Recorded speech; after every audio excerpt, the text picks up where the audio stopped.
Di sini kami akan mempresentasikan tugas dari mata kuliah pengantar agribisnis perikanan dengan judul Sistem Agribisnis Perikanan Budidaya Udang Faname atau Lithophanius faname.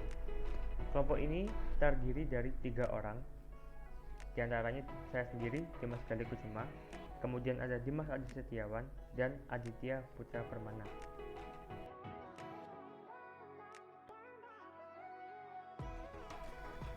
Pengertian agribisnis adalah kesatuan kegiatan usaha yang meliputi salah satu atau keseluruhan dari mata rantai produksi, pengolahan hasil, dan pemanfaatan produk-produk yang ada hubungannya dengan pertanian dalam arti luas.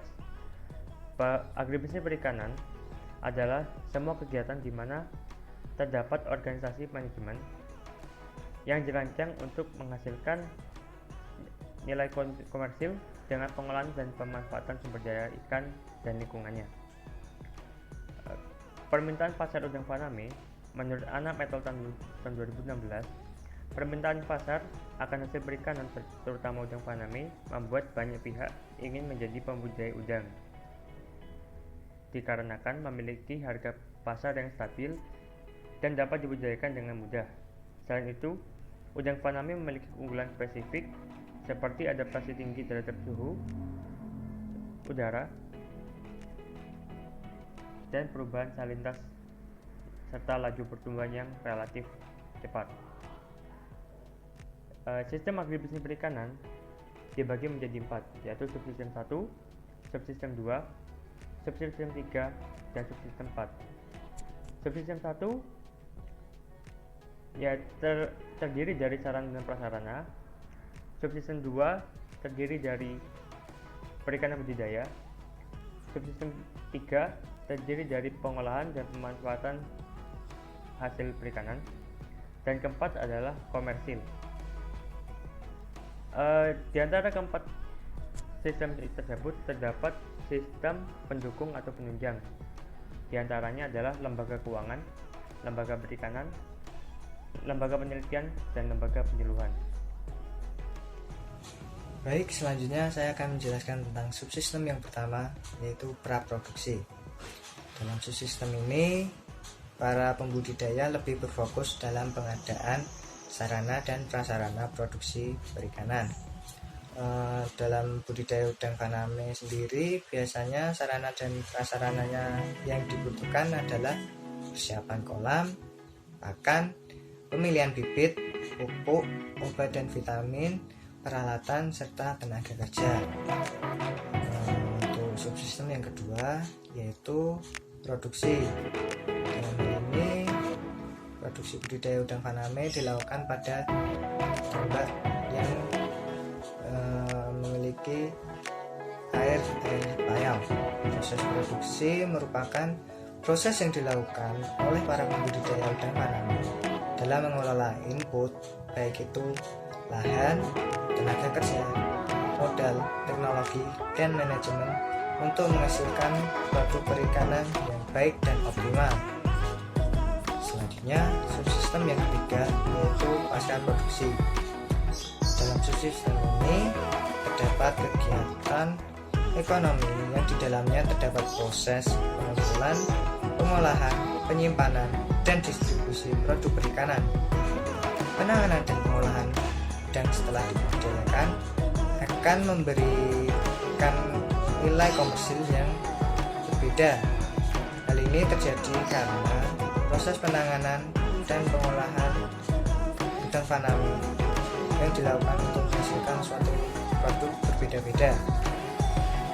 Produk sendiri dapat dibedakan menjadi 2, yaitu secara tradisional maupun modern.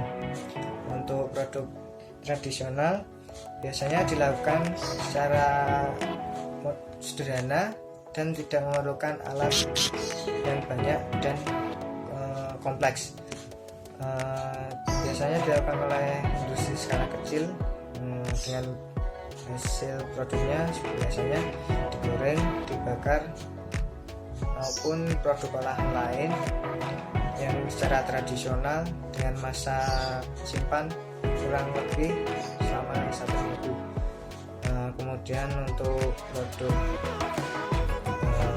pelayanan yang modern biasanya dilakukan oleh industri skala besar, biasanya menggunakan alat dan bahan dalam jumlah yang besar dan kompleks.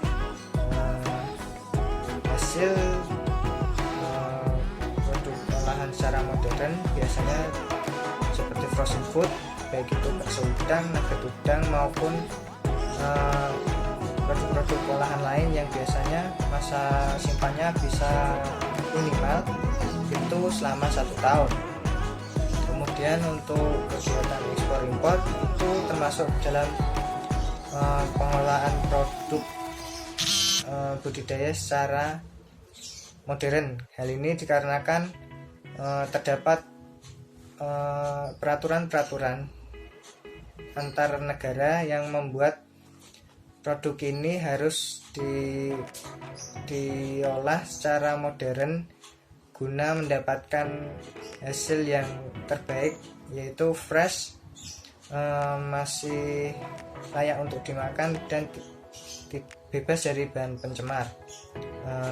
Selanjutnya akan dijelaskan oleh teman saya, Dimas Gale. Baik, yang selanjutnya yaitu adalah subsistem 4 atau pemasaran. Nah, di dalam pemasaran ini hasil budidaya dapat dilakukan dengan beberapa cara. Yang pertama yaitu dengan penjualan langsung ke tangan konsumen, kemudian yang kedua dengan melakukan penjualan ke tengkulak, kemudian penjualan ke rumah makan atau usaha yang bergerak di bidang kuliner, kemudian yang keempat yaitu dengan melakukan penjualan ke luar daerah atau yang biasa disebut juga dengan ekspor.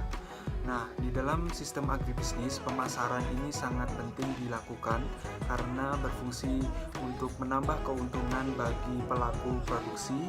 Kemudian fungsi yang kedua yaitu adalah dapat menambah jaringan bisnis. Dan yang kelima yaitu adalah sistem pendukung atau penunjang. Nah, pada subsistem penunjang ini meliputi kegiatan penyuluhan, kemudian penelitian, kemudian adanya kredit modal, transportasi, dan lain-lain. Nah, fungsi dari sistem penunjang atau pendukung ini adalah secara pasif ataupun aktif berfungsi untuk menyediakan layanan bagi kebutuhan pelaku sistem agribisnis itu sendiri. Selain itu, dapat memperlancar aktivitas usaha perikanan dan sistem agribisnis. Kesimpulan yang dapat diambil dari apa yang sudah kami jelaskan terkait sistem agribisnis pada budidaya udang faname ini yaitu adalah bahwasannya sistem agribisnis dalam usaha budidaya udang faname ini yang berkelanjutan perlu diperhatikan dengan seksama.